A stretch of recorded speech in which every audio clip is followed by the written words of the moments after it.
Salam sehat dan salam sejahtera bagi kita semua. Perkenalkan, nama saya Katrina Saragi dari kelas 10 dan di sini saya akan menjelaskan sedikit tentang uang ataupun alat pembayaran tunai. Uang adalah benda yang disepakati ataupun diterima oleh masyarakat umum sebagai alat tukar dalam kegiatan ekonomi. Uang ini digunakan dalam sistem pembayaran. Sistem pembayaran adalah mekanisme yang telah disepakati oleh penjual dan pembeli untuk memindahkan sejumlah dana dalam melakukan transaksi jual beli. Sejarah uang pasti tidak lepas dengan bagaimana cara manusia dalam memenuhi kebutuhannya. Sebelum mengenal uang, manusia mengenal sistem barter ataupun sistem pertukaran barang. Di sini kita akan membahas tentang sejarah uang. Yang pertama, masa sebelum manusia mengenal sistem barter. Sebelum mengenal sistem barter, manusia ini hidup sendiri. Mereka bukanlah makhluk sosial yang membutuhkan manusia lain untuk memenuhi kebutuhannya. Jadi pada masa ini, mereka bertindak sebagai produsen dan konsumen sekaligus dan memenuhi kebutuhannya sendiri. Kedua yaitu masa dalam mengenal sistem barter. Lama-kelamaan manusia menyadari bahwa mereka adalah makhluk sosial di mana mereka membutuhkan manusia lain dalam pemenuhan kebutuhannya. Akhirnya mereka pun mengenal sistem barter ataupun sistem pertukaran barang. Contohnya itu sekantung telur yang ditukarkan dengan sekantung beras. Namun lama-kelamaan mereka menemukan kendala di mana kedua orang yang melakukan sistem barter ini tidak sepakat dengan nilai pertukaran. Yang ketiga yaitu terciptanya uang barang ataupun uang komoditas.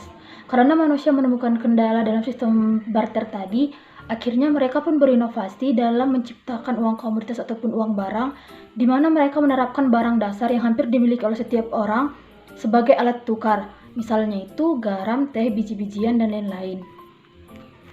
Seiring berjalannya waktu, uang komoditas tadi berubah menjadi hewan ternak. Dan kemudian setelah mereka mengenal sistem pertanian, maka uang komoditas pun bertukar menjadi barang-barang hasil pertanian seperti gandum, sayuran, dan tumbuhan lain. Kemudian, pada tahun 1200 sebelum Masehi, uang primitif yang terbuat dari cangkang kerang pun muncul. Jadi, jenis uang komoditas di setiap negara ini berbeda, mengikuti perkembangan zaman di setiap negara juga. Yang keempat, yaitu uang logam dan uang kertas. Uang logam pertama kali diciptakan oleh Croesus di Yunani pada tahun 560 sampai 546 sebelum Masehi.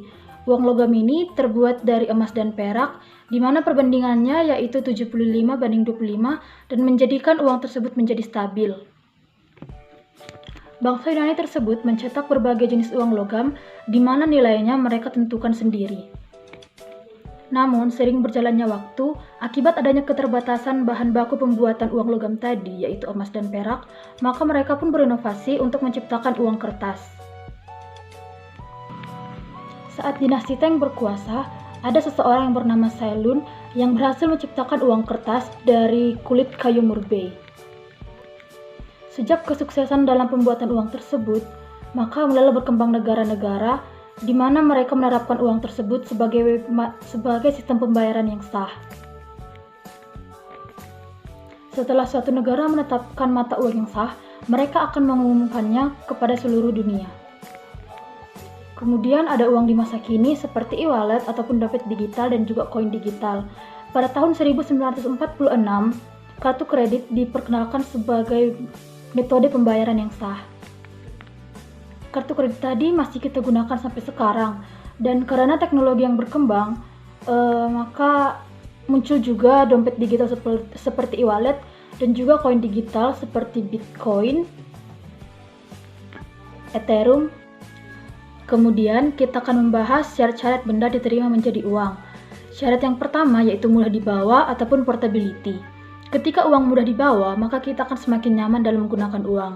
Kita juga dapat menyimpan uang di suatu tempat tertentu yang aman, sehingga tidak ada satu orang pun yang mengetahuinya. Yang kedua yaitu tahan lama atau durability. Ketika uang tahan lama ataupun awet, maka bank sentral tidak perlu menciptakan uang terus-menerus, sehingga tidak menciptakan kerosotan nilai uang. Ketiga yaitu dapat dipecah menjadi unit yang lebih kecil ataupun divisibility. Uang harus dapat dipecah menjadi unit yang lebih kecil karena kita mungkin saja melakukan transaksi dalam jumlah yang kecil. Yang keempat yaitu dapat distandarisasi atau standardizability. Uang ini harus memiliki standar kualitas yang sangat bagus agar tidak mudah dipalsukan oleh orang lain. Yang kelima yaitu nilainya stabil ataupun stability of value. Uang harus memiliki nilai yang stabil agar dapat diterima oleh masyarakat dan nilainya juga tidak cepat merosot. Yang keenam, ada jumlah yang harus mencukupi ataupun elasticity of supply. Persediaan uang yang kurang akan mengakibatkan perdagangan macet. Otoritas harus mampu menciptakan uang yang cukup untuk proses perekonomian, namun harus bertindak cepat jika uang yang beredar juga terlalu banyak. Kemudian, kita akan membahas tentang jenis-jenis uang. Yang pertama, jenis uang berdasarkan bahan pembuatannya yang dibedakan menjadi dua, yaitu uang kertas dan uang logam. Uang kertas adalah uang yang terbuat dari kertas yang nominalnya lebih besar. Misalnya, uang harga 100.000, 50.000, 20.000, 10.000, 5.000, 2.000, dan lain-lainnya. Yang kedua, ada uang logam ataupun uang yang terbuat dari logam dan biasanya nominalnya ini lebih kecil. Misalkan, uang 1.000, 500, 200, 100, dan lain-lain. Yang kedua, berdasarkan lembaga yang mengeluarkannya, di mana uang dibagi menjadi dua jenis, yaitu uang kartal dan uang giral ataupun uang giro. Uang kartal adalah uang kertas ataupun logam yang dikeluarkan oleh Bank Sentral, dan di Indonesia, Bank Sentral yaitu Bank Indonesia. Sementara uang giral ataupun uang giro adalah saldo rekening di bank yang dapat diambil kapan saja dan dapat dipindahkan kepada siapapun.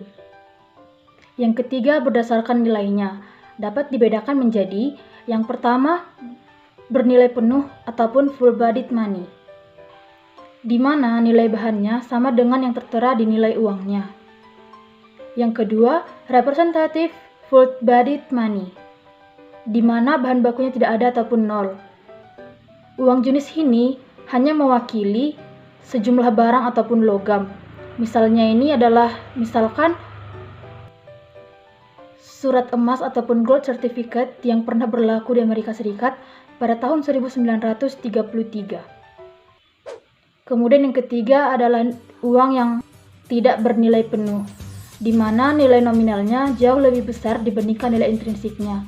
Contohnya ini adalah uang kertas. Pengelompokan uang yang keempat yaitu berdasarkan pada kawasan penggunaannya, yang dibedakan menjadi 1. Uang lokal ataupun uang yang hanya berlaku di satu negara saja. Contohnya ini adalah rupiah yang hanya berlaku di Indonesia. Yang kedua adalah uang regional, di mana penggunaannya lebih luas daripada uang lokal. Misalnya euro yang dapat digunakan di beberapa negara Eropa seperti Jerman, Spanyol, dan Austria. Yang ketiga adalah uang internasional, di mana uang tersebut berlaku di seluruh dunia dan kita dapat menggunakan uang tersebut dimanapun. Dan kemudian kita akan membahas tentang fungsi uang, di mana fungsi uang ini dibedakan menjadi dua, yaitu fungsi asli dan fungsi turunan. Fungsi asli uang ada 3, yaitu yang pertama sebagai alat tukar, di mana uang digunakan dalam metode pembayaran yang sah dalam melakukan transaksi.